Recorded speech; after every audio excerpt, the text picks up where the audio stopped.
안녕하세요. 반갑습니다. 서울 책 보고 보이는 라디오 헌책의 시간 여행. 저는 진행을 맡고 있는 코미디언 서평가 남정미입니다. 반갑습니다. 어서 오세요. 자, 오늘은 책 속 한 구절 퀴즈, 정말 유용한 책 관련된 퀴즈를 좀 드려보도록 하겠습니다.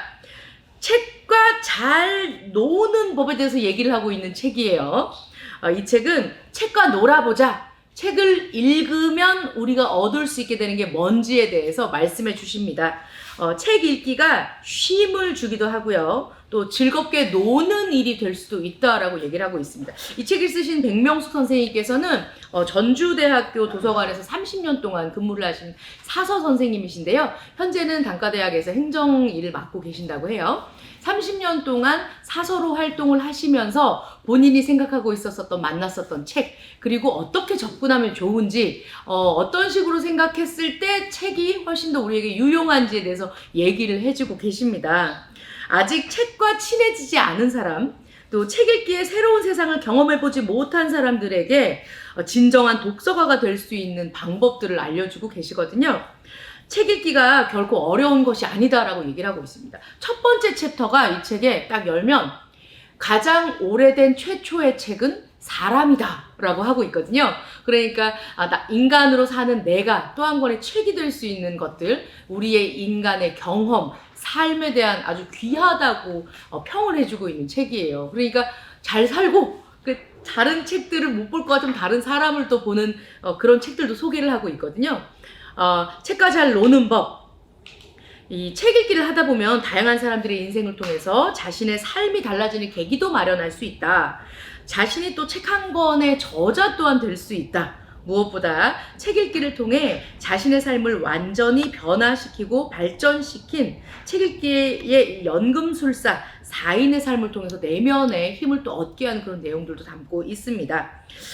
여기 책 제일 처음에 펴면 송나라 말기 학자인 그 황견이 전국시대 때부터 송나라까지의 고시, 산문들을 엮은 시 문선집인 고문진보에 대한 얘기가 나오거든요.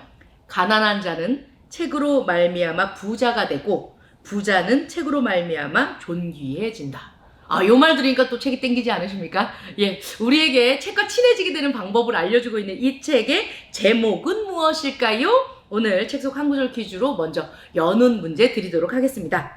책의 제목을 아시는 분은요, 요 주소로 보내주시면 됩니다. young@bmcom.kr young@bmcom.kr로 정답과 성함 그리고 연락처 주소를 보내주시면 저희가 선착순 5분께 서울책보고에서 준비한 소정의 선물, 오늘은 이 책입니다.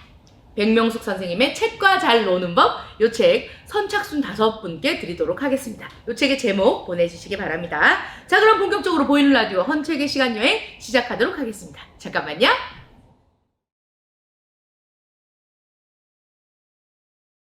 보이는 라디오 헌책의 시간 여행 첫 번째 순서입니다. 이 코너 들으시면서 추억 많이 떠올리고 계시죠?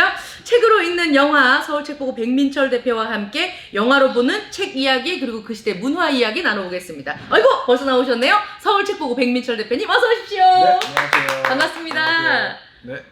이게 야생적인 게을 남자의 필수품 개죽 잠바 입고 오셨네요. 날씨가 더 추워지기 전에 입어야 될 것 같아요. 맞아, 얼마 안 걸려. 맞아요. 맞아. 입을 수 있는 게 바바리 코트 지금 한 3일 정도 입을 수 있나? 날씨가 네. 기온이 너무 중간에 너무 힘들어서 더 추워지기 전에 빨리 그래서 입고 나왔어요. 네, 오늘 굉장히 헤어스타일도 그렇고 오토바이 타고 오셨나봐요. 이것도 이제 한때의 어떤 그런 멋쟁이들의 전유물이라고 해야 될까? 가죽 잠바 딱 입고 다니면 엄청... 예전에 그 최민수 씨가 옛날 그 가죽 잠바 검정색 오토바이 해가지고 그때 그래서 많이 입지 않았어요? 이야, 오늘 이거 입고 차 몰고 오셨어요? 네. 10년 된 거예요. 따릉이라도 타고 가세요. 멋있어야 되니까. 네. 자, 오늘 백민철 대표님과 함께 얘기를 좀 나눠볼 순서는 영화, 그리고 책, 그리고 문화 어떤 걸 고르시겠습니까? 항상 했듯이 복합. 네.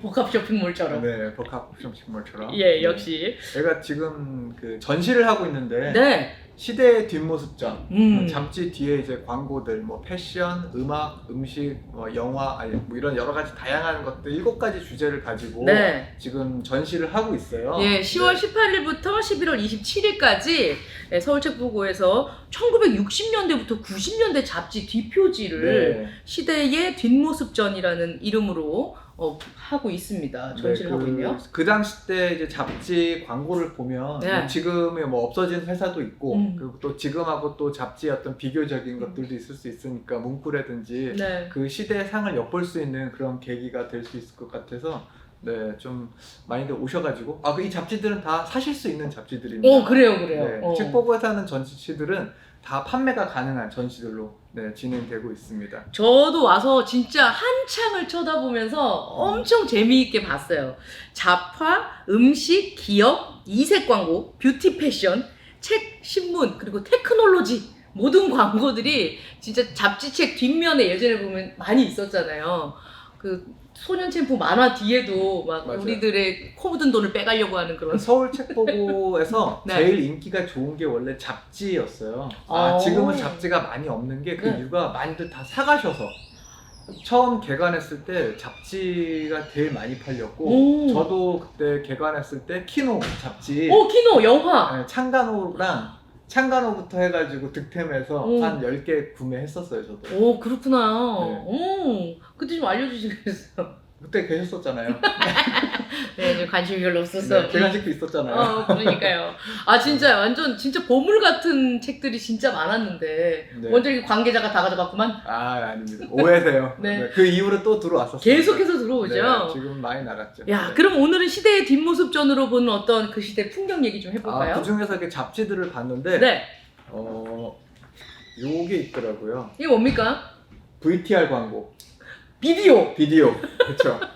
VTR 하면 못 알아들어. 비디오. 비디오. 테이프 넣는 비디오. 네. 요새 젊은 친구들은 사실 뭐 초등학생이나 네. 중학생 저희 딸아이만 해도 음. 이 비디오라는 거 자체를 모를 거예요. 맞아. 그죠? 몰라요. 지금은 뭐 DVD도 있고 그다음에 뭐 요새는 뭐 구독해서 넷플릭스도 바로 이렇게 그냥. 맞아요. 네, 이게 비디오가 이 잡지가 저도 그래서 잡지를 보니까 네. 86년도 잡지인데 이야. 여기 보면은 이게 몇 회드지? 잠시만. 야, 그 당시 때 60만 원대였어요. 엄청 비싸다. 네, 86년도에 60만 원대였으면 와. 야, 이거 있는 지금 부의 상징이네 진짜. 그러네요. 와. 이게 엄청났겠네. 이 정도 가격에 이만한 VTR이 있을까? 네. 금성 VTR 1230. 이게 원래 예전에는 네. 이 비디오가 데크가 위로 올라왔었어요. 알아요? 뭔지 알아. 위로 기억난다. 올라왔어요. 그래서 위에서 뽑았는데 맞아. 그러니까 이제 프런트 방식으로 바뀌면서 이렇게 앞에 있으면서 요 위에다가 TV를 올려놓을 수 있게. 원래는 TV 옆에다 공간을 차지했었어요. 네. 이제 이렇게 바뀌었다가 또 TV랑 얘랑 합쳐서 네, TV 머리에서 비디오 나오게. 비전이라고 그래가지고 이제 그렇게 나왔었고. 이야, 그런 기억난다. 비디오가 이렇게 돼 있었는데 사실 이 비디오가 원래 76년도에 네. 빅터, 그러니까 JVC 알아? 일본 회사. JVC가 이제 일본 내수 시장에서 빅터라는 회사인데 거기서 처음에 그 표본 VHS 그 테이프 큰 걸 만들었어요. 우리 소니의 베타캠에서 베타 테이프 들어봤죠? 베타 테이프? 조금 네. 넓적한. 아니 조금 짧아요.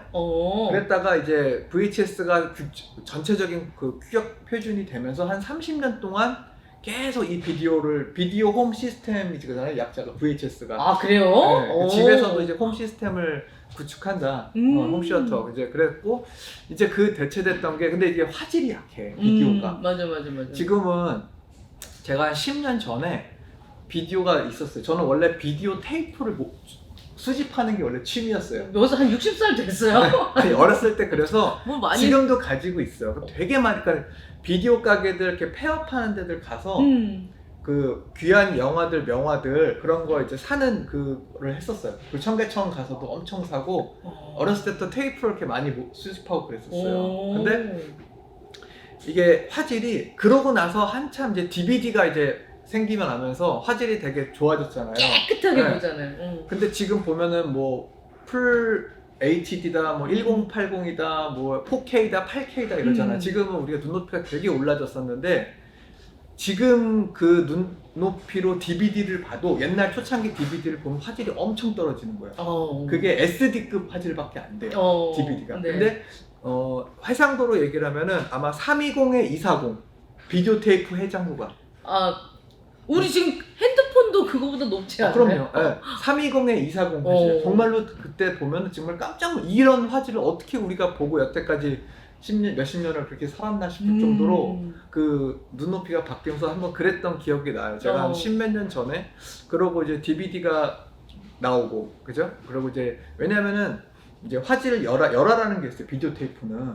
열어? 네. 열어. 오래 비디오 가게에서 옛날에 이렇게 비디오 빌려보면 막 네. 테이프도 씹혀가지고 있고. 맞아. 오래 보면 이게 또 그 안 좋은 화질도 화질 열화가 돼서 오래 플레이를 시키면 화질이 또 떨어지는 거죠. 그래서 이제 저장 매체 이제 보완해 놓은 게 이제 CD였다 이제 DVD로 이제 갔던 건데. 네. 중간에 이제 LD도 있었고요. LD. 네. LD. 그리고 이제 비디오 가게들이 엄청 전성기를 한참 맞아. 90년대 중반 때 많이 했었죠. 부엉이 그려 있는 거. 영화마을. 네. 맞아. 예전에 한번 우리 또 한번 영화마을 맞아.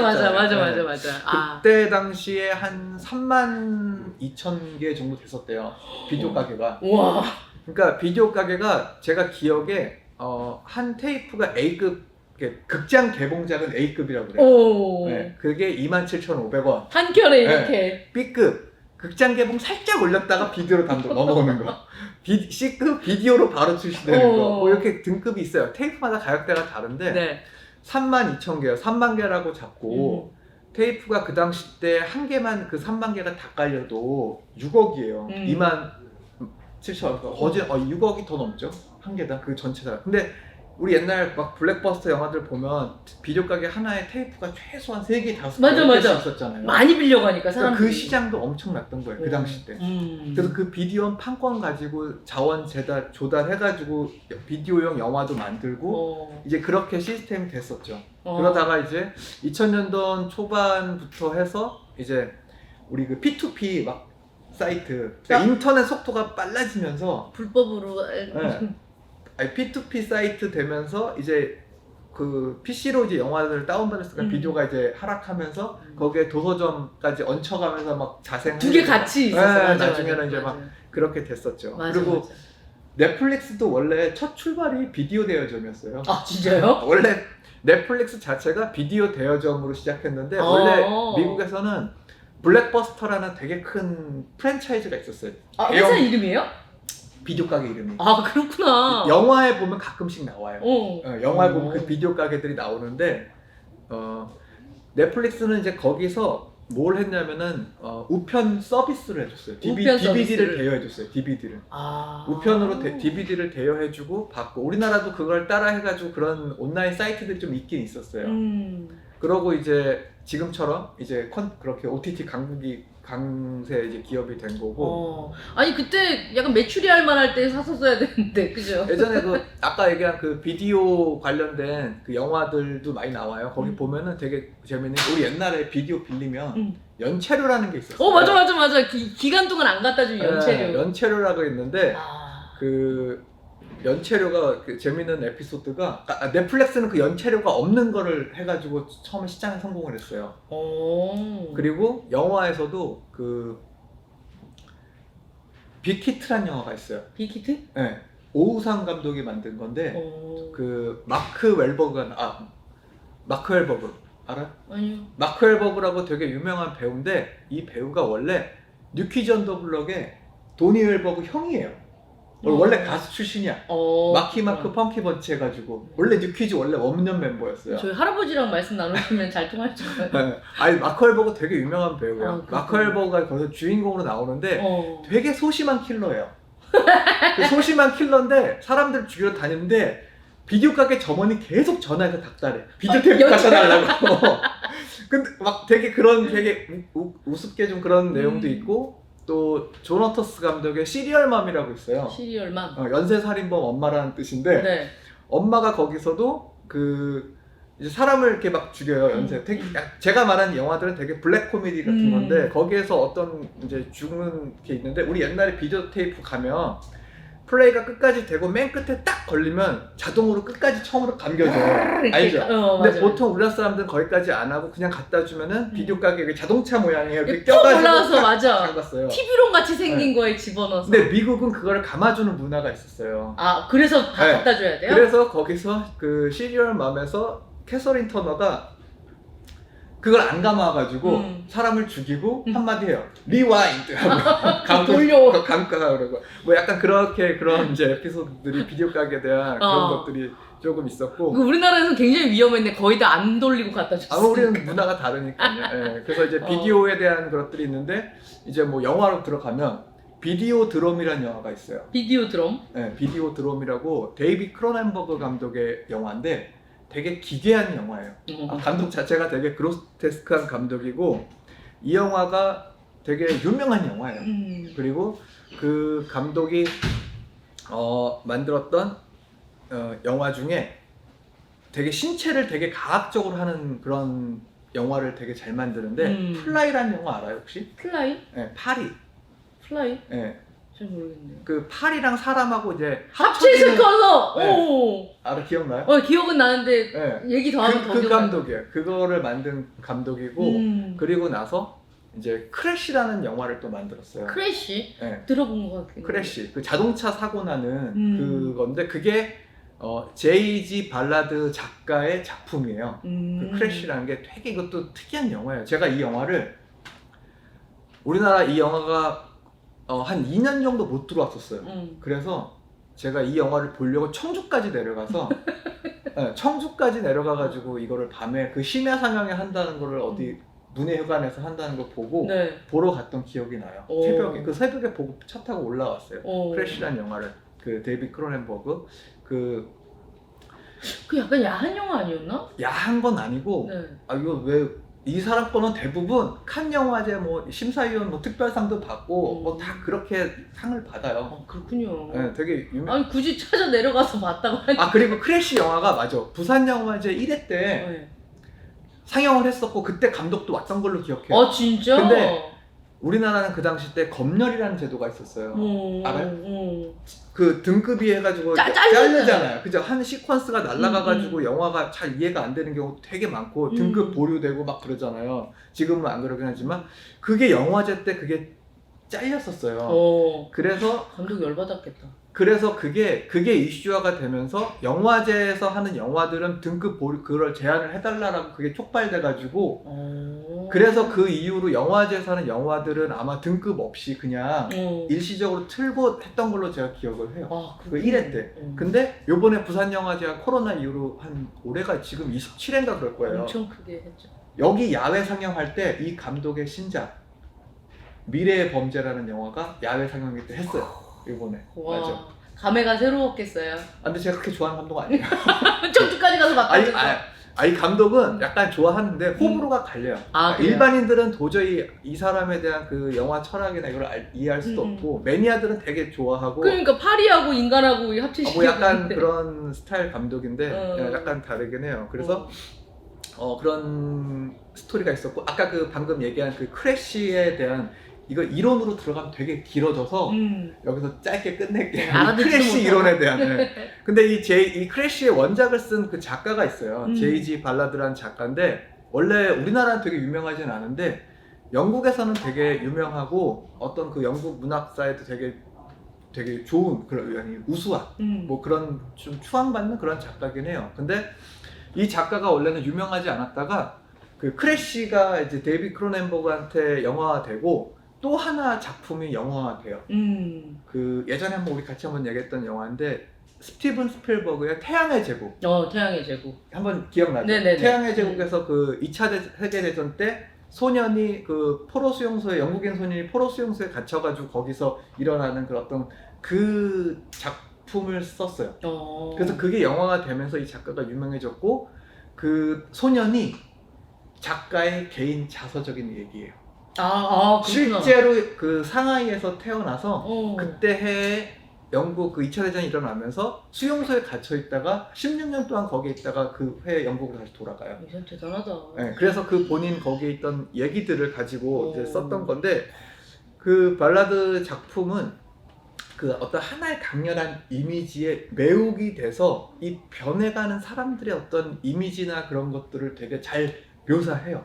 아까 그 뭐 예를 들면은 전쟁으로 파괴당하는 것들에 대한 것들에 매혹당하는 소년, 아까 그 주인공, 네. 그리고 크래쉬도 이 자동차 사고로 인해서 어떤 죽음과 성과 이런 거에 대해서 뭔가 매혹당하는 사람들, 그리고 또 그 앞단에 이제 뭐 물에 잠긴 세계, 크리스탈 월드 이런 책, 멸망 시리즈 책이 있는데 거기에도 이 지구가 이제 멸망해져 붕괴되는 거에 매혹당하는 사람들의 어떤 그런 심리적인 것들을 묘사하는 그런 것들이 가장 크긴 해요. 그래서 멸망하는 거 보고 쾌감을 느꼈나요? 스승님께서는? 아 저요? 네. 아 그러니까 뭐 멸망해서 뭐야 갑자기 멸망. 아니 어쨌건 그때의 한 어떤 그 매니아층을 형성하고 네. 어떤 팬들을 형성해서 만들었었던 그런 이 뭐랄까요, 이 시대를 싹 훑어와서 지금까지 오게 된 거잖아요. 아 그 작가는 죽었어요. 작가는 죽고 네. 영화는 새로 만들어져요. 아 그렇죠. 영화는 그렇게 두 편 지금 만들어져 있고 참 대단하다. 네. 지금 암으로 돌아가셨고 네, 작가는. 그리고 아까 말씀드린 그 작품들이 저는 태양의 제국을 그 원작으로 한 그 소설 아까 말한 태양의 제국, 근데 그게 후속편이 아마 그 이후에 나온 걸로 알고 있어요. 근데 그 후속편도 나오고 그것도 영화화 된 걸로 알고 있는데 제목은 무슨 여인인데 제가 기억은 잘 안 나요. 그게 뭐 크게 이슈되지는 않았었고, 근데 거기에서 보면 그 전쟁 얘기 나오잖아요. 네. 그 전쟁에 대한. 근데 지금도 뭐 그때도 우리 한번 얘기했지만 지금도 우리가 이 시국에 지금 전쟁을 또 하고 있잖아요. 그렇죠. 그때도 맞아요. 이제 2차 대전 때고 지금 뭐 러시아가 핵을 또 세게 들면 또 3차 대전까지 지금 막 또 서로들 지금 우리가 너무 지금 국내 정서가 이러다 보니까 사실 국제적인 어떤 분위기나 이런 부분들을 정확하게 우리가 모르는 부분들도 있는데, 사실 거기에서 그 아이의 그 시선, 그러니까 뭐 아이라기보다는 한 그때 그 영화 내에서는 아마 한 10살, 11살 정도 될 거예요. 그 아이 시선에서 이게 그거를 봐요. 전쟁의 그 참혹함을 보면서 그걸 보면서 매료가 되는데 거기에서 되게 명장면이 있어요. 그 임신을 했던 그 같이 수용소에 갇혀있던 아줌마가 계시는데 그 아줌마가 죽을 때 그 소년이 잠자고 있다가 하얀 이렇게 영혼 같은 빛을 싹 봐요. 영혼이 이렇게 순간 그래서 그 아이는 내가 저 아줌마의 그 영혼을 봤다 죽었을 때 그렇게 이렇게 생각을 하고 있어요. 근데 그게 그 당시 때 히로시마 원폭 그 선광이었던 거예요. 네, 나중에 그 영화에서. 네, 그러고 나서 이제 거기 아까 전쟁이 그렇게 이제 일본이 항복 선언을 하면서 다시 영국으로 가죠. 거기에서 그런 장면이 되게 조금 뭔가 스필버그의 연출력이나 영상미로는 음악이든 되게 매혹적으로 나오긴 해요. 그런 것들이. 근데 사실 현실을 하고 나면 아시다시피 원폭 피해도 엄청나게 크잖아요. 그런 오랫동안 것들이. 또. 그렇죠. 근데 거기에서 이제 그런 식으로 이제 묘사가 돼서 아무래도 지금 뭐 계속 뭐 뉴스를 보니까 뭐 핵 얘기도 나오고 있고 근데 너무 한켠에 나오다 보니까 사실 지금 그런 전쟁으로 인해서 지금 뭐 유가라든지 물가도 지금 뭐 안 잡혀가지고 지금 엄청나게 전 세계적으로 어떻게 보면은 지금 큰 모든 힘든 겨울을 나야 될 것 같다고 하더라고요. 뭐 영국이나 지금 프랑스 같은 경우도 보면 뭐 난방을 지금 우리랑은 완전히 정말 어떻게 할 수 없는 난방을 걱정하고 있는 그런 시기까지 온 것 같더라고요. 독일은 뭐 화목 보일러 쓴다고 얘기하고 진짜 나무 떼고 막 석탄하고 지금 뭐 탄소 배출 때문에 지금 그런 부분들 다들 뭐 얘기하고 있지만 지금 아예 지금 과거로 뭐 회귀하는 듯한 느낌이고, 지금 유럽 정세나 이런 것들을 봤을 때 그런 우려해서 이렇게 지금 비디오 테이프로 시작을 해서 국제동서회까지 한번 이야기를 나눠봤습니다. 그때 있었던 모든 것들이 이제 기록화됐었던 거를 담아서 볼 수 있는 매체들의 어떤 진화 과정이나 이런 것들이 지금 전시하는 데 다 있어요. 저기 보면 이제 그 올림픽 했었을 때 몇 개 한정판으로 나왔던 시계가 올림픽 공원이랑 올림픽 경기장 똑같이 생긴 요 베젤이 똑같이 생긴 시계가 38만 9천 원 막 이렇게 판매하고 있더라고요. 다 금으로 된 건데. 그런 거 지금 갖고 있으면 엄청 비싸게 그러니까 팔리겠네. 맞아. 저도 그런 거 있었어요. 기념 주화 같은 거. 그러니까 뭐 많이 모으니까 있겠지. 아니 주화가 아니라 이렇게 맥자로 이렇게 있는데 이사 몇 번 다니면서 없어져가지고. 맞아. 아 너무 아깝더요 지금 그게. 그때 동전도 진짜 많이 모으고 했었는데 옛날 우표도. 주화, 우표. 우표 맞아. 수지. 아 이제 여기 지금 오시면 그 시대의 뒷모습전이라고 해서 같이 이제 볼 수 있습니다. 볼 수 있는 내용들도 있고 우리는 오늘 68만 9천 원짜리 60만 원대. 60만 원대. 특히 이 참 광고할 때 진짜 이게 진짜 주간조선인가요? 여기 뒤에 이게 있는데 이만한 가격에 VTR이 있을까? 요걸 구매하시는 분에게는 조용필 뮤직비디오 드린다고 엄청난 홍보 활동을 하고 계세요. 지금 공연 실황을 담았다고 얘기하고 있어요. 제가 국민학교 시절이죠. 국민학교 2학년 시절 때 네. 집에 비디오가 있었어요. 부자네. 있었는데 잘 그때 살았네. 당시 제 기억에 네. 100만 원을 주고 샀던 기억이 나요. 아빠가. 그렇구나. 100만 원을 주고. 그리고 비디오 가게도 그 당시 때는 비디오 가게가 많이 활성화되지 않을 때여서 네. 비디오를 담은 그 아저씨들이 돌아다니면서 이만한 가방에 집에 방문을 해가지고 거기서 이제 고르고 그전 봤던 거 반납하고 그랬었어요. 비디오 테이프를 들고 다니면서? 비디오 샵 자체가 그때는 없었어요. 그래서 오. 많이 흔치 않아서 집으로 그거를 가지고 오는 방문 아저씨가 있었어요. 이야. 그래서 저희도 아이들 거 근데 그때는 막 삐짜들도 있었을 거예요. 정식 수입이 안 됐을 것들. 맞아. 그래서 저도 그때부터 그런 영화들 막 저도 이제 골라서 보고 다음 되면은 이제 다시 또 반납하면서 또 보고 맞아 그게 그런 게 있었네. 방판이 있었네. 방판이. 비디오 테이프. 이거 있는 자만이 가진 자만이 할 수 있는 부의 상징. VTR. 네. 이게 그 뜻이었구나. 참 와서 보면 이거는 비디오 테이프 레코더의 약자고. 그래요? 이거에 들어가는 테이프 규격이 VHS. VHS. 그게 비디오 홈 시스템. 저는 그 세한 테이프 뭐 이런 것처럼 그 회사 이름인 줄 알았어요. 거기에 이제 판매도 뭐 세한 그 당시 때 맞아 세한도 있었고 있었어요. SKC도 있었고 맞아. 다 있었죠. 비디오 테이프 사업을 했었죠. 시대의 뒷모습전을 보면서 이런 얘기들을 또 깊게 나눌 수 있습니다. 이 역사라는 것들이 한눈에 또 그러니까 한 곳에 모여 있는 곳이 우리 서울 책보고가 아닐까 하는 생각이 듭니다. 자, 또 다른 내용을 준비하신 게 있나요? 더 해주세요? 더 하셔도 됩니다. 오늘 풀로 가도 돼요? 자, 그럼 자세한 얘기는 또 다음 시간에 만나서 이야기해보도록 하고요. 서울책보고 백민철 대표와 함께 영화로 보는 책 이야기 그리고 막간을 이용해서 서울책보고에서 진행하고 있는 시대의 뒷모습 전 홍보까지 같이 해드렸습니다. 네. 청취하고 계신 시청자분들께 시청하고 계신 시청자분들께 한 말씀 부탁드립니다. 네, 저희 그 전시 시대의 뒷모습전 보시러 많이 오시고요. 네. 네, 이제 날씨가 더 추워지면 또 이제 겨울에 되면 저희가 또 12월 달에는 또 다양한 전시하고 또 이런 것들 하니까 그 전에 빨리 이제 없어지기 전에 네. 많이 오셔가지고 전시 보시고 옛 시대를 추억 그런 걸 좀 느껴보셨으면 좋겠습니다. 네, 요즘 출판계에서도 보니까 1960년대 배경으로 이제 이때부터 쫙 나오는 책들이 많이 나오더라고요. 그 책 한 권 들고 오시고 11월 27일까지 진행되는 시대의 뒷모습전도 함께 보시고 그리고 겨울이 될 걸 준비를 해서 서울책보고에서는 또 이제 캐롤하고 트리로 되는 장식 같은 것도 지금 막 이것저것 해보고 계시더라고요. 오셔서 하루하루 맨날 오셔갖고 저희 어떻게 바뀌는지 봐주셨으면 좋겠습니다. 자, 오늘 서울책보고 백민철 대표와 함께한 영화로 보는 책 이야기, 문화 이야기 함께 했습니다. 서울책보고 백민철 대표님 고맙습니다. 네, 감사합니다.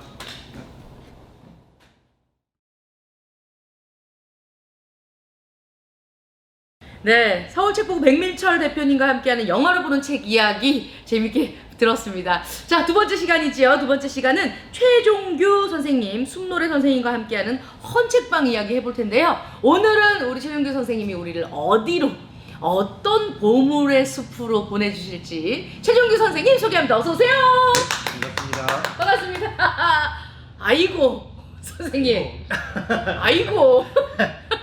한 명은 말씀하셨죠. 한 명은 털옷을 입고 있고 한 명은 아직 민소매다. 네. 선생님 괜찮으세요? 안 더우십니까?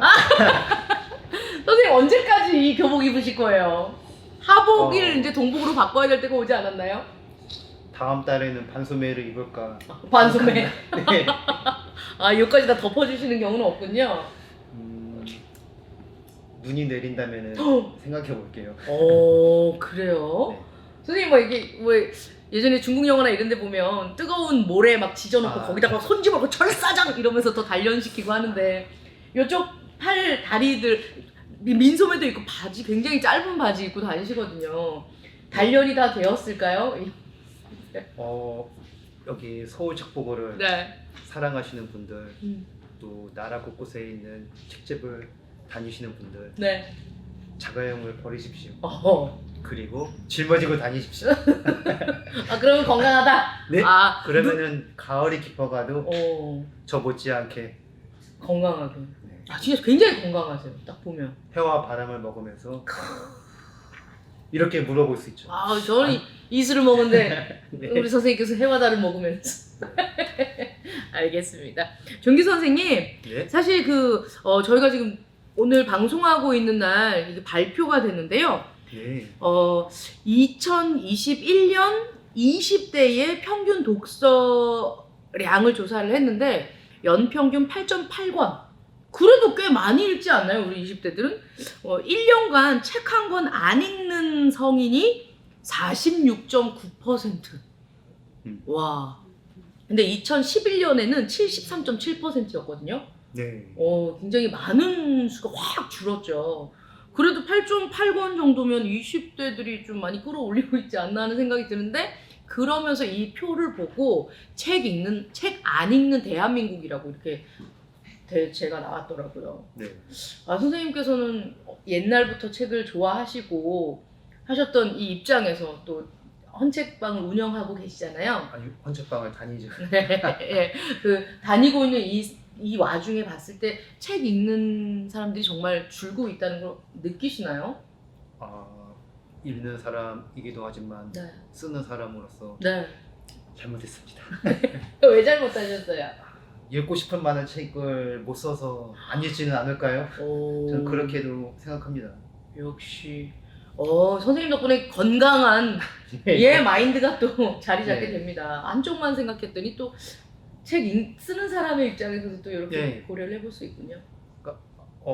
읽는 분들이 줄어든다고 틀림없이 걱정할 만하거든요. 네. 저는 또 국어사전이라는 우리말 이야기책을 쓰다 보니까 어린이나 청소년 말씨가 사납고 거칠고 맞아요.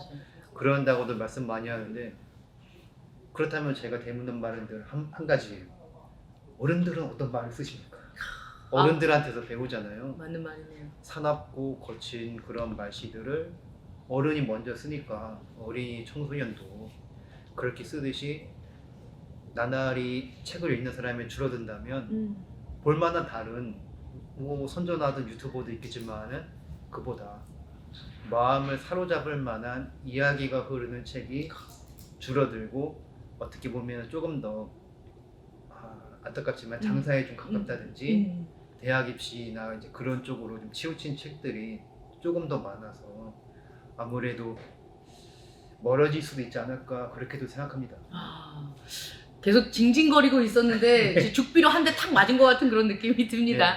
맞아요. 쓰는 사람도 정말 재미있는 글, 김호연 작가님의 불편한 펜션 같은 경우는 굉장히 또 많은 분들이 그 흡입력을 갖고 또 읽고 있으니까 잘 쓰면 또 많이 읽는다, 이렇게 볼 수 있겠네요. 네. 알겠습니다. 자, 그러면 잘 쓴 책들, 우리가 몰랐었던 보석 같은 책들을 또 가지고 계신 헌책방을 알려주시잖아요. 네. 이번 달에는 또 우리 어디로 떠나볼까요, 선생님?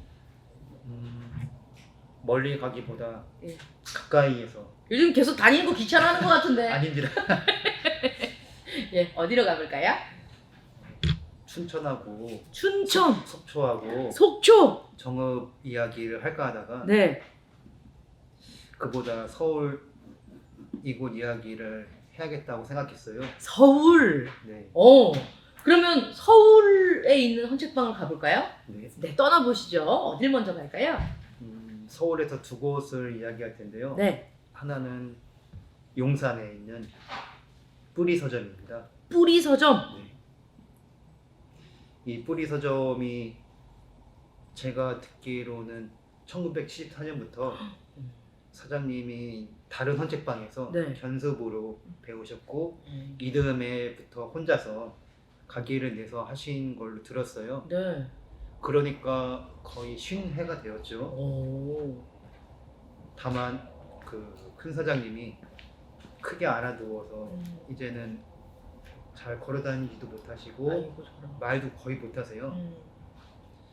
그래서 이제 큰아드님이 이어받아서 하시는데 예전 뿌리 서점하고 되면은 책도 많이 줄고 그러니까 오랫동안 이곳을 다녀오신 분들이라면은 뭔가 좀 아쉽다고 여기실 수도 있지만은 그러나 50회라고 하는 나날을 네.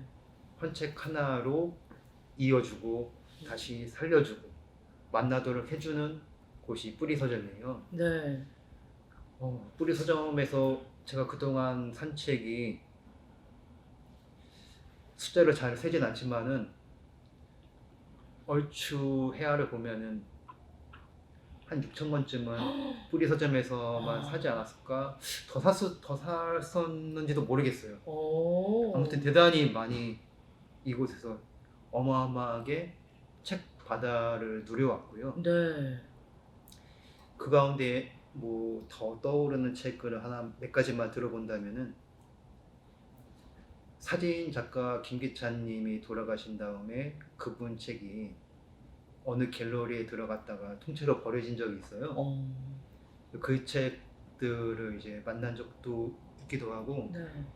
요즘이 아니라 한 10회쯤 된 듯한데 포토넷이라는 곳에서 윤민의 집이라고 하는 사진책을 네네네네. 새로 낸 적이 있거든요. 이 윤민의 집 사진책이 뿌리 서점에 사장님 말씀으로는 10년 동안 딱 한 권 팔렸대요. 그러니까 다시 나오기 앞서 그 10권 가운데 한 권 팔린 책에서 그 다음에 제가 이제 거의 두 번째로 샀다고 하더라고요. 그러니까 제가 살 때만 해도 사람들이 잘 모르기도 했고 네. 알아보지도 않고 그런 한쪽에 이제 쌓였고 그런데 제가 산 책은 게다가 사인까지 들어간 우와. 책이었는데 아무튼 그렇습니다. 그 용산 뿌리 서점이 이런 네. 저런 뜻 있는 책들, 값진 책들이 아주 많이 나와서 네. 책을 사랑하는 그리고 비매품이라든지 사라진 책을 찾는 분들이 아주 많이 단골로 드나들던 곳 가운데 하나예요. 그러니까 우리 종규 선생님도 거기서 거의 6천여 권 가량을 구매를 하셨다면, 네. 종규 선생님이 손을 떼면 뿌리 서점에 기둥 뿌리가 흔들릴 것 같은데. 제가 또 시골에 살다 보니까 네네. 한 해에 한 걸음 하기가 만만하진 않아서 제가 그곳에서 그렇게 책을 산 까닭이 있기는 해요. 네. 이제는 돌아가신 할아버지 단골들이 많은데 그분들이 저한테 뭘 가르쳐 주셨냐면은 이복의 젊은이, 네, 당신이 여기 단골인가? 아직은 잘 모르겠습니다. 자네들 말이야 여기 뿌리 서점 같은 곳에 단골이라고 말하려면은 20년 동안 와서 3,000권 정도는 사야지 비로소 단골이라고 할 수 있네. 네. 그렇군요. 저 3,000권은 더 산 듯 하지만 아직 20년이 안 되어서 단골은 아니군요. 말씀을 서로 이제 주고받은 적이 있어요, 이야기. 그 어르신께서 그러니까 이제 어르신, 그래? 그러면은 진성 단골은 아니지만 준단골로 해주세요. 네네네. 성골 정도는 된다. 네. 진골 정도는 된다라고 봐야 되겠네요, 진짜. 그렇게 이제 그 겸손을 이제 배우라는 거죠. 책을 많이 썼어도 단골은 아니다. 그리고 오래 다녔어도 단골은 아니다. 꾸준하게 다니면서 꾸준하게 새롭게 만날 줄 알고 배워서 받아들이고 생각을 키우고 그럴 적에나 비로소 이제 독서인 단골 같은 이름을 쓸 수 있다고 그렇게 알려주신 이제 돌아가신 할아버지 단골 분들이 꽤 계세요. 그분들이 왔다 갔다 하시면서 거의 진짜 네. 74년부터였으면 그 어떤 분들은 또 학창 시절이거나 한창 그렇죠. 이렇게 완전 한 세계가 하나 바뀌는 경험도 하게 되셨을 텐데. 그래서 뿌리 서점 단골 가운데 꽤 많은 분들은 네. 이제 풋풋할 적에 고등학생, 뭐 대학생 쪽에 왔다가 나중에 짝을 만나서 이제 짝꿍이랑 같이 왔다가 아이를 낳아서 아이를 데리고 왔다가 그 아이가 이제 20대, 30대가 되어서 새로 오는 그런 단골들도 많은 손꼽히는 헌책방 가운데 하나입니다. 네. 그럼 뿌리 서점에서 지금은 이제 좀 몸이 좀 불편하신 일대 주인장께서는 그런 모습을 보면서 굉장히 자랑스러워 하셨을 것 같다는 생각이 드네요. 이제 뵌 적이 있나요? 그런 손님들을 제법 뵀는데요. 음. 그럼 이제 뿌리 좀 큰 사장님이 우시죠. 맞아. 그럴 것 같아요. 우시고 책값을 안 받았어요. 또 와. 고맙다고 하면서. 네. 낭만이 있습니다. 뿌리 서점. 여기 좀, 네. 뿌리 서점, 낭만 있는 뿌리 서점이 용산에 자리 잡고 있다는 예. 게 약간 좀, 뭐랄까요, 모순처럼 그치, 보이는데. 용산이 개발되기 앞서 네. 아주 멋진 곳이었어요. 그래서 그래서 예전에 이제 지금은 지하로 옮겨서 좀 줄었지만은 네네. 예전에 1층 큰 이제 길가에 있을 적에는 책을 쫙 이제 펼쳐놓고 네. 사람들이 얼마나 그 앞에서 이제 웅성웅성하면서 책을 봤는지 모릅니다. 네. 지금 지하철에서 용산역에서 그렇죠. 내리면 용산역에서 내려서 네. 걸어가는데 요즘에는 이제 지도에 다 나와 뜨기 있으니까 때문에 더 이제 알려드리지 않아도 네. 찾기가 쉽습니다. 네, 용산에 있는 1974년부터 운영된 뿌리 서점. 지금은 이제 큰 사장님 말고 큰 사장님의 아드님께서 운영을 하고 계시다고 합니다. 자, 용산에 있는 뿌리 서점에 가봤고요. 또 어디를 가볼까요? 그 다음에는 신고 신고 서점입니다. 신고 서점. 네. 신고 서점. 뿌리는 그야말로 우리말 그대로 네. 뿌리를 찾고 알자는 마음을 손님들한테 나누는 책집이었다면은 네. 신고 서점은 그러니까 새 것과 옛 것을 아, 나란히 놓고 함께 품고 볼 줄 알기를 바라는 마음을 담으신 이름이죠. 신고 서점. 네. 그러니까 신간, 고간 뭐 이런 거 느낌이군요. 그렇죠. 신고 서점은 어디에 있어요? 신고 서점은 이 책집을 하신 사장님이 한때 그 피복 공장장이셨다가 네. 그 공장이 무너지고 아이고. 책 몇 자락을 길에서 먼저 길 장사를 하시다가요. 조금씩 그 길바닥에 책을 놔도 사가더라고 놀라셨대. 80년 거의 그 언저리에. 그러다가 조금씩 다시 이제 밑바닥부터 책을 팔아서 모으고 한 다음에 아주 자그마한 귀퉁이 가게를 한 칸을 얻고 그 다음에 또 알뜰히 모으고 한 20회 가까이를 한 해에도 하루도 안 쉬고 일하셨어요. 부부 두 분이. 네. 그리고 이제는 처음에는 서울 한국외대 옆에 있었는데요. 네. 그거 재개발 때문에 거기서 나가야 하셨고 이제는 인왕산이 바라보이는 덕성여대 바로 앞에 4층짜리 건물. 다? 네. 오! 헌책방 소유 건물입니다. 우와! 대단하시네요. 그러니까 길바닥 그 공장이 무너져서 빈털터리였는데 길에서 헌책 몇 권을 한 것을 아껴서 조금씩 귀퉁이 칸으로 하고 조금씩 넓히고 조금씩 해서 20해 만에 자기 가게를 하셨는데 거기를 재개발 때문에 나가야 됐고 나가면서 가게와 그분이 다시 이제 장만한 집 그거를 담보로 해서 이 돈으로 어디로 갈 수 있을까 서울에서 네. 갈 데가 없다고 느끼는데 어느 날 그래도 그 외대 앞을 안 떠나고 싶으셨는데 그죠. 그 인왕산 가까이가 조금 싸면서 4층짜리인 또 대학교 앞에 있는 그런 건물이 나와서 1년 반 동안 이사를 하셨대요. 하나 이렇게 옮기시면. 그 책도 많기도 하고 인터넷 헌책방으로도 하시거든요. 그러다 보니까 그걸 하나하나 이제 맞춰가지고 옮기느니 18달이죠. 18달에 걸쳐서 옮기고 이제는 조금 자리를 잡아서 되게 느긋하게 이제는 쉬십니다. 그렇군요. 이전에는 한가위 설에도 안 쉬셨는데 계속해서 365일 내내 일 열심히 네. 하셨는데 그러니까 이게 맞는 거예요. 고문진보에 나왔던 말이 맞아요. 가난한 자는 책으로 말미암아 부자가 되고 부자는 책으로 말미암아 존귀해진다. 존귀해지신 네. 거네요, 진짜. 와. 그래서 어느 모로 보면은 예. 밑바닥부터 그 맨손으로 이제 4층짜리 헌책방 건물을 하고 또 대학교 앞에서 이제 작은 한켠은 또 카페처럼 꾸며 놓으셨거든요. 되게 보기도 아름답고 쉬기에도 좋고 책도 가득가득 있고, 그러니까 신고서점은 여기 서울책보고에는 책을 들어오진 않지만은 네. 그 4층짜리만으로도 어떻게 보면 우리나라에서 손꼽을 만하고 네. 눈여겨볼 만하고 어떤 이제 모범으로도 생각해 볼 수 있지 않을까 하고 가보시면 나서 놀라실 만하다고 저는 생각해요. 야, 이렇게 꾸며놓고서 자기 각계로 읽어내신 그 땀방울과 손길이 있구나 하고, 그 신고서점은 그 이제 할아버지 할머니가 되신 그분은 살짝 이제 뒤로 물러나시고 네. 아들과 딸과 사위가 같이 이야. 꾸려 나갑니다. 와. 그래도 근데 진짜 딱 1세대 분들이 보시면 굉장히 뿌듯해할 네. 부분이 있어요. 그죠? 그렇죠. 어쨌건 길에다가 내놓고 책을 팔았지만 사가주신 독자님이 계셨기 때문에 지금의 신고서점이 네. 건물주. 네.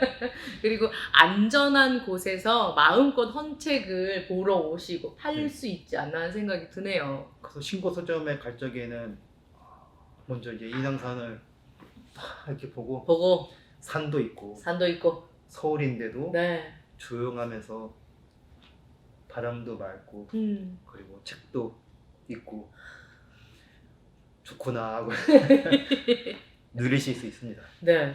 신고서점은 덕성여대 앞에 있다고 말씀을 해주셨어요. 네. 나중에 한번 그 지하철 타고 싹 돌면서 지금 서울 가까운 곳이니까요.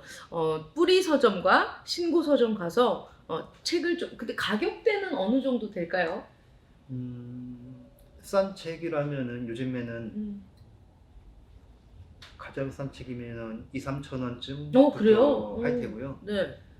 때로는 조금 더 싼 책도 있을 수 있어요.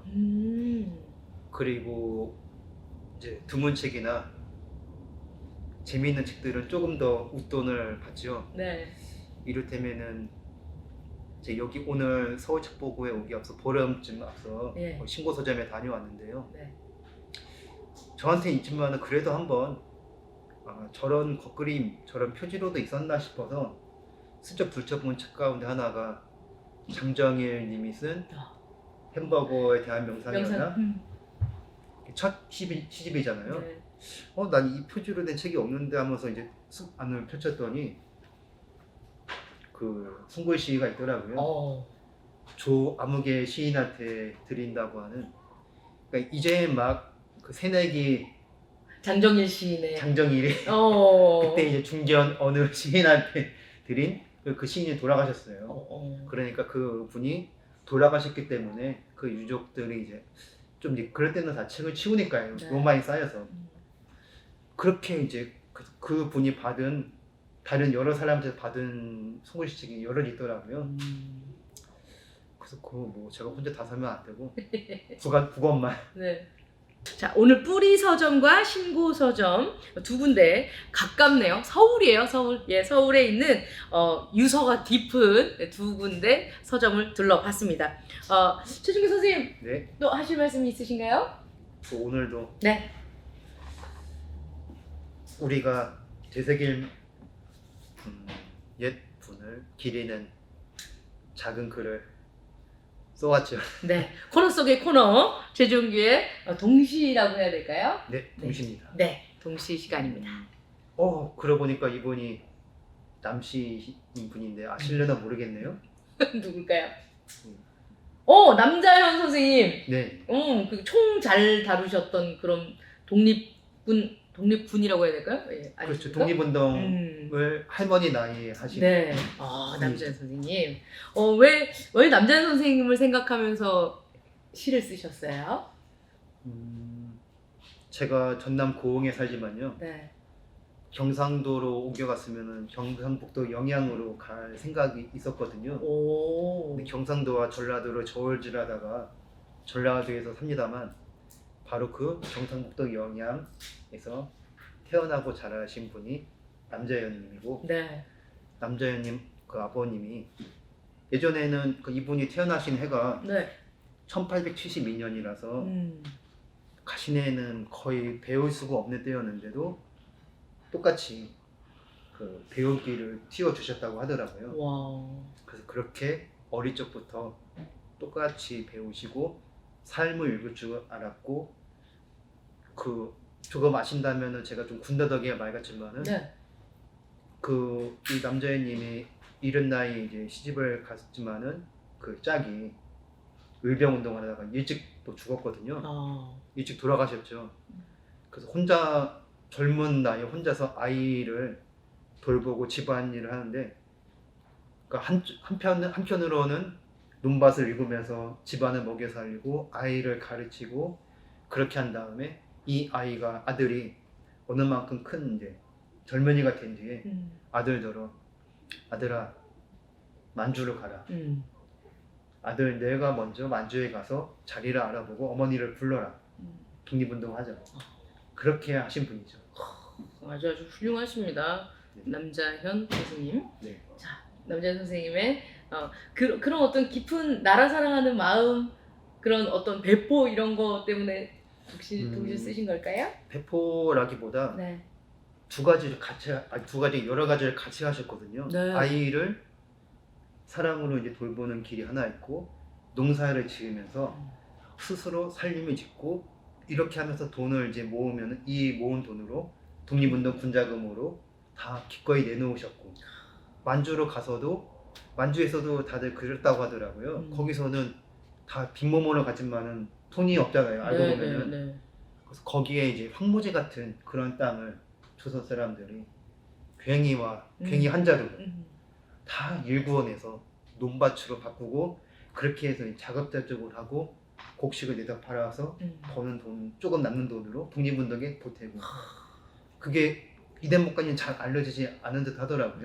네. 그런 데서 이제 남자연님이 두 가지를 다 하면서 또 한편으로는 그 조선 총독을 암살하려고 하는 그런 것을 몇 번 하시다가 안타깝게도 이제 붙잡혀서 고문을 받고 고문 후유증으로 돌아가셨죠. 그렇군요. 아, 참 대단합니다. 조상님도 네. 진짜 대단하시고. 자, 남자연 선생님에 대해 다시 한번 생각하게 되는 그런 시간이었고요. 그러면은 지어오신 시를 좀 들어볼까요?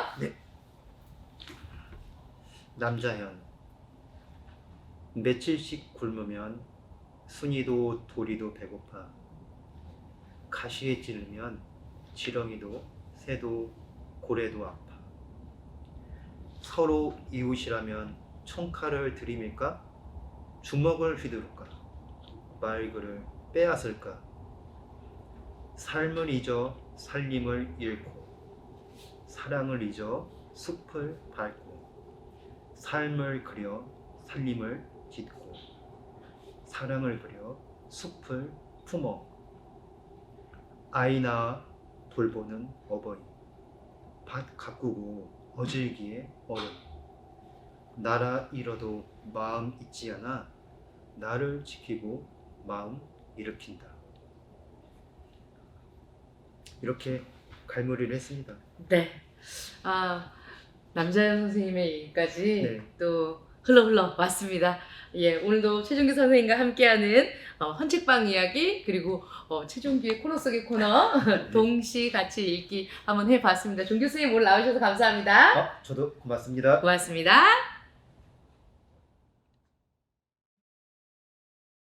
네, 최종규 선생님 보내드리고요. 자, 지금 시간은 우리의 문학 선생님을 모시고 또 문학 공부 해보도록 하겠습니다. 전석순 소설가님 모시고 함께 문학 이야기 들어보도록 하겠습니다. 전석순 작가님 어서 오세요. 안녕하세요. 반갑습니다. 반갑습니다. 맞아, 이렇게 입어야지. 아까 네. 종규 선생님은 이렇게 민소매로 해갖고 내가 미나리 더 커 보였을 거야. 예, 많이 추운데 괜찮으세요? 지금 이제 좀 가을이 또 막 진짜 네. 하루 다르게 또 겨울처럼 느껴지기도 하고요. 또 낙엽도 또 떨어져서 네. 겨울 되기 전에 지금이 제일 좋은 것 같아요. 아, 맞아. 네. 얼마 안 되는 시간이잖아요, 이게 이게. 정말 짧은 것 같아요. 가을 옷 사면은 한 번, 두 번밖에 못 입는 것 같아서. 못 입고 가는 날도 있고. 네, 맞아요. 맞아요. 특히 또 우리 석순 선생님이 춘천 쪽에서 활동하시잖아요. 네, 네. 어떻게 보면 조금 더 춥나요? 네, 춘천은 춘베리아라는 말이 있을 정도로 춘천이 춘베리아. 굉장히 추워요. 그래서 눈도 많이 내리고 네. 그래서 가을이 너무 예쁜데 그래서 그런 시도 있어요. 춘천 가을이 너무 짧으니까 춘천은 가을도 봄이지라는 시도 있어요. 너무 짧아서. 너무 짧은데 너무 아름다워서 그런 시도 있습니다. 역시 춘천의 아들. 네, 춘천의 가을 또 느끼러 한번 또 오시면 좋을 것 같아요. 알겠습니다. 자, 전석순 소설가님과 함께하는 문학 이야기. 오늘은 책으로 만나는 뭐가 어떤 작가님을 좀 소개해 주실까요? 네, 오늘 가져온 작품은 김미열 작가님의 서울 동굴 가이드라는 소설을 가지고 왔습니다. 서울 동굴 가이드. 네. 김미월 작가님. 네. 서울 동굴 가이드. 일단 이거 뭐예요? 진짜 우리가 보는 그 가이드 책이에요? 가이드 형식은 아니고요. 네. 가이드를 하는 사람이 등장을 해요. 아. 그래서 어쩌면 서울은 전 국민한테 가장 익숙한 이름이기도 하고 그렇죠. 한편으로는 가장 또 낯선 이름이지 않을까 싶은데요. 그 서울에 대한 어떤 이미지들이나 서울에 대한 장면들이 굉장히 압축적으로 잘 담겨져 있어서 서울에 사시는 분도 혹은 서울에 한번 거주했었던 분도 혹은 서울에 한 번도 와보지 않으셨던 분도 서울이라는 도시에 대해서 한번 고민해 볼 만한 소설입니다. 네, 소설입니다. 네. 서울 동굴 가이드 김미월 작가의 책입니다. 일단 그러면 좀 들어가 볼까요?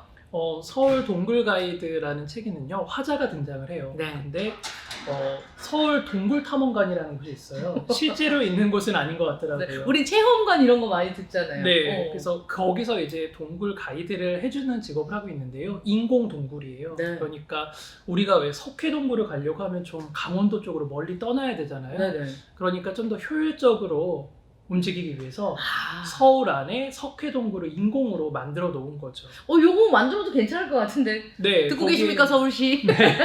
좋은 아이디어예요.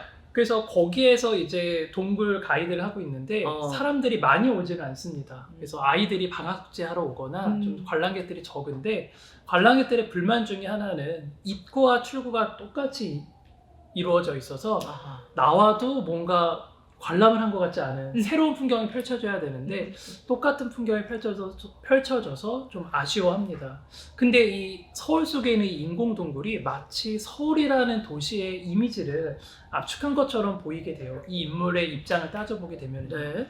가짜고요. 그리고 출구와 입구가 똑같고요. 아. 그러다 보니까 이 서울로 떠밀려온 사람이거든요. 그러다 보니까 뭔가 이 서울에 대해서 한번 고민해보게 되는 공간입니다. 그리고 이 사람이 또 살고 있는 곳은 또 공교롭게도 서울 고시원이에요. 고시원. 네. 동굴에서 일하고 또 동굴 같은 고시원에서 사는 뭔가 좀 씁쓸한 인물입니다. 그러네요. 근데 이 인물은 이제 창밖을 내다보면은 신호등 약국이 있어요. 근데 그 약국 간판에 신호등이 그려져 있는데 간판불이 환하니까 빨간불, 파란불이 동시에 켜진 것처럼 이제 보이거든요. 잘 안 보여서. 그러면 이제 뭐 술 취하신 분들이나 좀 헷갈리시는 분들은 저게 빨간불, 파란불이 동시에 켜져 있으니까 이걸 가야 하는지 말아야 하는지 좀 헷갈릴 수 있겠다 싶은 장면이 등장을 해요. 이마저도 또 서울과 한번 연결시켜 보면은 서울은 뭔가 빨리빨리 움직이면서 또 어느 순간에는 멈춰야 될 것 같은 금지가 많은 또 도시라는 생각을 또 해보게 됩니다. 그래서 여기에서 늘 나오는 여자를 보거든요. 옆방에 사는 여자예요. 그래서 당연히 약사인 줄 알았는데 이 여자와 얘기해 보면은 여자는 자기는 약사가 아니라 약사 보조라고 얘기를 해요. 근데 화자는 자꾸 헷갈리죠. 보조 약사로. 근데 여자는 늘 교정을 해줘요. 보조 약사와 약사 보조는 전혀 다르다. 나는 보조 약사가 아니라 약사 보조다. 그러니까 사실은 약사가 아닌 거죠. 그렇죠. 그래서 그 자기의 정체를 얘기하면서 그동안에 했던 오해들을 보면서 그건 역시도 서울과 연결시켜 볼 수 있고요. 또 교정을 받게 되죠. 약사 보조와 보조 약사. 같은 것 같으면서도 완전히 다른 개념인. 그래서 그것도 서울의 이미지와 또 연결이 되고요. 또 옆방에서는 이 여자 방에서는 좀 이상한 소리가 들려요. 그래서 이 여자가 좀 이상한 여자구나 라고 생각을 했는데 그게 또 알고 보면은 비디오에서 나오는 소리예요. 그래서 뭔가 동굴도 그렇고 신호등 약국도 그렇고 여자의 정체도 그렇고 또 여자가 내는 소리도 그렇고 내가 알고 있고 내가 짐작했던 것과는 완전히 다른 것들이 많이 펼쳐져 있거든요. 그래서 대놓고 이거를 소설 속에서 서울과 연결시키진 않지만 이 공간이 서울 동굴 탐험관이고 서울 고시원이라는 걸 생각해 보면은 서울에 펼쳐져 있는 이 화자가 느끼는 이미지들을 한번 되새겨보면서 우리가 겪고 우리가 봤었던 서울의 이미지도 한번 볼 수 있는 그런 소설이 바로 서울 동굴 가이드라는 소설입니다. 이 서울 딱 저도 지방 사람이라 저도 지방 예, 예. 사람이에요. 네. 그래서 서울 딱 오면 뭔가 그 얘기를 하더라고요. 서울 그 지방 사람들은 무조건 서울을 꿈꾸고 네. 서울에 있는 친구들은 이제 대기업을 꿈꾸고 서울의 어떤 일정 지방들 있잖아요. 강남이나 파라군에 있는 친구들은 네. 세계를 꿈꾼다 이렇게 얘기를 하더라고요. 정말 지방에 살다가 서울에 오니까 눈 돌아가더만요. 지금 네. 너무 번쩍번쩍거리고 결국에는 너무 많은 사람들이 모여 있다 보니까 별의별 일들이 다 많이 있고 듣도 보도 못한 일들 많이 코베인다고 네. 하잖아요, 진짜로. 제가 그래서 이 소설을 이제 공부하면서 네. 서울에 대해서 저도 서울을 자주 왔다 갔다 하니까 따로 공부해봐야겠다는 생각을 안 했는데 찾아보니까 우리나라에서 도시에 사는 사람들이 90% 정도 된다고 하더라고요. 서울에. 그러니까 전국 인구를 따졌을 때. 그래요? 그러니까 생각보다 농어촌 인구가 10% 정도니까 정말 적은 거죠. 근데 우리나라 국토 중에서 도시의 비율은 17% 정도? 이야. 그러니까 우리나라 국토의 17%에 90%의 인구가 살고 있는 건데 진짜. 그 중에서 또 가장 인구 밀도의 최고는 서울입니다. 네. 서울은 605제곱킬로미터 정도로 우리나라 전체 국토 면적의 한 0.6% 정도라고 해요. 와. 1%의 반 정도밖에 안 되는 좁은 공간인데 혹시 서울 인구 얼마인지 혹시 아세요? 1,300만? 1,300만은 안 됐었고요. 안 될걸? 1942년도에는 100만 명, 100만. 그리고 빠르게 늘어서 네. 1970년에 500만 명 돌파했고요. 그리고 1988년 올림픽 열렸을 때에 1000만 명을 돌파했다고 해요. 근데 요즘에는 조금 줄어들어서 네. 2020년에 32년 만에 드디어 서울 인구 1000만 명이 무너졌습니다. 오! 그래서 지금은 한 948만 명 정도가 살고 있다고 해요. 그래서 1000만 명은 아니지만 여전히 인구 밀도로 따지면은 우리나라의 가장 인구 밀도가 높은 도시가 바로 서울입니다. 그게 그 출산율 저하랑도 문제가 그 관련이 있을까요? 제가 또 찾아보니까 네네. 출산율 저하의 문제도 있고 또 서울 집값이나 이런 것들이 너무 부담되다 보니까 경기도 쪽으로 많이 이제 이주를 하셔서 서울 인구가 좀 줄어든 걸로 보시더라고요. 하지만 여전히 우리나라 전체 세금의 한 43%는 서울에서 나온다고 하고요. 그리고 국내 총 생산량의 20% 정도도 서울에서 나온다고 합니다. 그러니까 참 어마어마한 대도시가 서울인 거죠. 진짜 그런 말도 있잖아요. 마른 제주도로 사람은 네. 서울로라고 그런 말이 있고요. 서울에 또 관련된 속담을 따져보면은 네네. 우리나라 사람들이 서울을 어떻게 생각하는지 또 이 인물도 비슷하거든요. 재밌을 것 같아요. 알수 있어요. 예. 말씀하셨던 것처럼 말은 제주도로 보내고 사람은 서울로 보내야 된다. 이런 말은 이제 우리 무조건 출세하려면 서울로 가야 된다는 사람들의 생각을 엿볼 수 있고요. 맞아요. 또 서울하면 생각나는 속담 있으세요? 서울 칼로 코 베어간다. 눈 네, 감으면. 맞아요. 눈 뜨고 코 베인다도 서울을 얘기라고 하더라고요. 그만큼 인심이 좀 야박하다는 의미를 담고 있는 속담이고요. 또 뭐로 가도 서울로만 가면 된다. 그래. 네, 우리나라 사람들의 모든 출세를 위한 모든 목적지는 네. 서울이 아닐까라는 것도 짐작해 볼 수 있습니다. 또 서울에서 김서방 찾기. 그렇지. 사람이 네. 너무 많으니까. 너무 많은 1000만 가까이 되는 인물이 네. 이 사람들이 사니까 서울은 그만큼 넓다는 의미로 이제 서울에서 김서방 찾기라는 속담도 있습니다. 이 많은 사람 중에 김 씨가 또 얼마나 많겠어요. 그렇죠. 김서방 찾으려면 예. 네, 거의 불가능하다라고 봐야 되겠죠. 예전에 그런 얘기가 있었는데 왜 막 우유도 네, 왜 네. 서울 우유고 왜 아, 부산 맞아요. 우유고 대구 우유고 이러냐 했더니 누가 댓글에 소들의 이촌향도 현상 때문입니다라고 써놨던데 그러니까 농촌을 떠나고 도시를 네. 향해 간다가 이촌향도 현상이었잖아요. 그래서 서울은 예전서부터 네. 참 각광받는 도시이고 또 누군가에게는 희망의 도시이기도 했죠. 맞아. 그래서 지리적으로 보면 한반도의 좀 중앙에 위치하고 있고요. 그리고 우리가 서울 올라간다라고 표현을 하잖아요. 맞아. 근데 지방에 계시는 분들은 지리적으로 올라오는 게 맞는데 예전에 평안도나 함경도에서도 서울을 올라간다라고 표현을 했다고 해요. 오 그래요? 그러니까 지리적으로는 내려오는 거지만 그만큼 서울이 뭔가 높고 뭔가 좀 거대한 도시이기 때문에 서울을 올라간다라고 표현을 하셨다고 합니다. 춘천에서는 어떻게 표현합니까? 춘천도 역시 사실은 이렇게 평행으로 움직이는 건데 네. 역시 춘천에서도 서울로 올라간다라고 표현을 합니다. 아, 그렇군요. 그래서 예로부터 택리지를 보면은 네. 동쪽, 남쪽, 북쪽으로는 강이 끼고 있고 서쪽으로는 바다를 끼고 있고 또 여기에는 산의 전기가 흐르고 있어서 우리나라의 산수의 전기가 한 곳에 모이는 곳이 서울이라고 표현을 했다고 해요. 그러니까 거대 도시이면서 뭔가 우리나라의 모든 것들이 집중되어 있는 그런 느낌을 아마 다들 갖고 계시지 않을까. 그 풍수지리적으로 사람들이 몰려든 그런 뭔가. 그럴 수도 있을 것 같아요. 전략적 의미적으로 요충지처럼. 이 뭔가 끄는 요소들이 있지 않을까 네. 생각도 듭니다. 아니 일단 좀 서울 하면 약간 뭐 또 세련된 도시 그리고 요즘에 워낙 또 네. 그러니까 글로벌화 되다 보니까 네, 네. 외국 사람들도 서울을 대하는 이미지가 좀 많이 달라진 것 같아요. 네.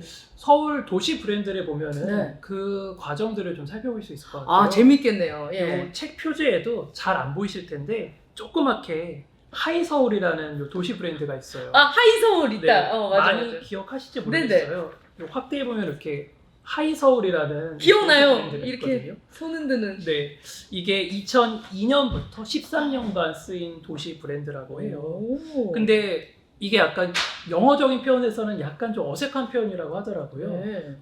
서울 입장에서는 서울이 자기 이름을 부르면서 인사를 하는 거니까 음. 제가 누군가를 뵙는데 안녕석순 이렇게 얘기하는 것처럼 들려서 아하. 조금 문법적으로는 어색하지만 네. 굉장히 오랜 시간 이 하이라는 거는 사실 전 세계 사람들이 많이 쓰는 인사말이죠. 그래서 서울 도시 브랜드를 외국인 분들한테 알리는데 참 여러모로 쓰였던 각광받는 이미지이기도 했습니다. 그리고 나서 또 많은 얘기들이 있었던 그 슬로건이 있었잖아요. 네, 그러고 나서 2006년도에 이제 하이 서울을 그대로 쓰면서 네. 요 밑에 소울 오브 아시아라는 요 또 문구가 삽입되기도 했습니다. 소울 오브 네. 에이시아. 그래서 정기, 혼 이런 의미도 있고요. 네. 또 소울과 서울 약간 또 발음상의 유사점 때문에 쓰이는 이미지였습니다. 그리고 2015년 10월에는 또 서울 브랜드가 바뀌죠. 예. 지금도 쓰이고 있는 브랜드예요. 아 말 되게 많잖아요. 네. I 서울 you. 네. 의미는 이제 나와 너 사이에 서울이 있다라는 의미인데 요게 또 문법적으로 봤을 때에는 나는 너를 서울한다 뭐 이런 의미다 보니까 조금 어색하게 읽힐 수 있다라고 하는데 또 최근에는 점점 친숙도가 높아져서 네. 처음에는 좀 반대하시는 분들이 음. 많았는데 요즘에는 또 반대하시는 분들이 차츰차츰 줄어들고 있다고 하더라고요. 이거 보면 그거를 처음에 나왔을 때 노이즈 마케팅이 엄청 됐었던 것 같아요. 그리고 이거 어떻게 해야 되냐 뭐 이런 얘기가 많았는데 네. 이제는 이렇게 활용도가 많은 밈처럼 네. 아이 서울 유처럼 아이 뭐뭐 유 그러니까 뭐 이렇게 막 많이 안에 삽입을 바꿔서 많이 쓰더라고요. 그렇게 보면 성공적으로 지금 자리 잡고 네. 있는 슬로건이 아닌가 하는 생각이 듭니다. 네, 근데 이제 올해 말 정도에는 네. 2022년 12월에는 또 새로운 서울 도시 브랜드가 또 발표될 예정이라고 해요. 그래요. 그래서 하이 서울과 이제 아이 서울 유로 있는 또 다른 브랜드가 이제 뭐가 나올지도 한번 관심 가져보시면 더 좋을 것 같아요. 그렇군요. 서울 올라가서 항상 이거 슬로건 봐야겠다. 네, 어떤 슬로건이 생길지 저도 예. 기대하고 있습니다. 네. 근데 책에서는 되게 각박한 도시, 그리고 네. 코베일지도 모르고 냉정한 도시, 냉혹한 도시, 뭐 이런 식으로 좀 서울 동굴 가이드에서는 표현을 해놓은 것 같은데, 네. 우리 너무 따뜻한 얘기하고 있는 거 아니에요? 네, 여기에서는 굉장히 동굴이라는 이미지도 그렇고 그렇죠. 고시원이라는 이미지, 사실은 서울은 아름다운 도시이긴 하지만 그 이면에는 또 최근에 또 홍수 났을 때 또 안타까운 사건도 있었고요. 여전히 뭔가 좀 안타까움을 자아낸 사건들이 계속 발생하고 있는 도시이기도 합니다. 그래서 여기에서는 이제 관광 가이드니까 이제 관광에 관련된 일들을 하는 사람들의 얘기가 등장을 하거든요. 네. 근데 거기에서 등장하는 이야기들은 사실은 아름답고 뭔가 좀 평화로운 이미지들이지만 사실 이 사람이 살고 있는 곳과 거기서 벌어지는 일들을 보게 되면은 서울 뒷면에 숨겨져 있는 이야기들도 같이 살펴볼 수 있습니다. 그래서 이 두 가지 이미지를 같이 한 편에서 살펴보시게 되면은 서울이라는 이 도시를 좀 더 입체적으로 볼 수 있는 소설이기도 합니다. 사실 사람들이 가고 싶어 하는 곳은 뭐 이제 네. 랜드마크라던가 아니면 맞아요. 이제 자기가 보고 배울 수 있는 벤치마킹 할 수 있는 곳이라던가 아니면 궁 같은 곳이잖아요. 예.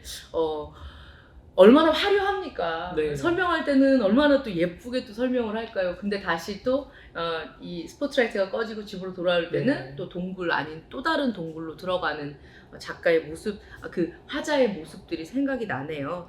김미화, 예, 그래서 제가 서울 관광 지식 정보 시스템을 보니까 네. 입장객 통계를 보면 우리나라에서 서울에서 가장 사람들이 많이 찾는 관광지는 어디일까요? 경복궁. 경복궁도 있고요. 네. 덕수궁도 있고 또 국립중앙박물관도 있고요. 한옥마을이 가장 상위권에 링크돼 있더라고요. 네. 근데 이제 코로나 전에 자료를 살펴보시게 되면은 요 근처에 있는 놀이공원 네. 그리고 수족관 거기가 사실은 상위권에 있었는데 코로나 이후에서는 좀 야외로 좀 열린 곳으로 찾으시는 건지 이런 궁궐이나 박물관 쪽이 많이 있다고 하더라고요. 근데 이 소설 속 주인공처럼 동굴을 굳이 서울에서 찾는 사람은 없을 것 같아요. 그래서 여기에서는 그 어두침침한 이미지가 어떻게 보면은 서울과도 연결시킬 수 있는 그런 매력적인 요소들을 가지고 있지 않을까라는 생각도 듭니다. 우리 김명월 작가께서 강릉분 아니신가요? 네. 예. 그래서 아마 강릉분이신데 학교는 서울에서 다니셨던 걸로 알고 있어요. 네네. 서울에 있는 학교를 다니셨으니까. 그래서 아마 우리가 작가님의 보는 체험이 들어가 있지 않나라는 생각이 듭니다. 그래서 서울 사실 낯설잖아요. 맞아요. 저는 군대 갔다 와서 복학했을 때 사실은 지금도 그런 분들 많이 계시겠지만 복학생 이미지를 좀 내지 말아야 되겠다 되게 결심을 하고 왔는데 또 이제 복학을 해야 되니까 서울로 다시 왔거든요. 근데 그 2년 사이에 또 서울이 엄청 달라졌더라고요. 진짜 빨리 바뀌죠. 제가 깜짝 놀랐던 거는 군대 갔다 오니까 서울 시내버스가 도로 한복판에 서더라고요. 그래서 그게 너무 어색해가지고 되게 엉뚱한 정류장에서 계속 기다리고 있었는데 네. 지금은 이제 좀 보편화되어 있는데 그때는 굉장히 낯설더라고요. 도로 한복판에 버스가 서는 게. 근데 아마 지금도 1, 2년 사이 어쩌면 계절 한번 바뀔 때마다 서울의 변화는 굉장히 다채롭게 펼쳐져 있지 않을까? 또 거기에 적응하지 못하는 사람들은 여전히 있지 않을까라는 생각도 듭니다. 맞아요. 서울이 한 곳에 이렇게 뭔가 젠트리피케이션 피해 때문에 계속해서 밀려가면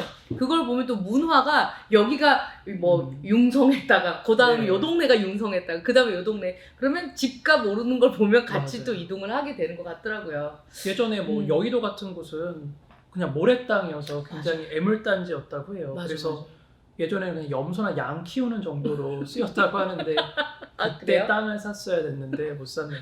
그리고 강남은 갓농사로 좀 유명한 그렇죠. 곳이었고 예.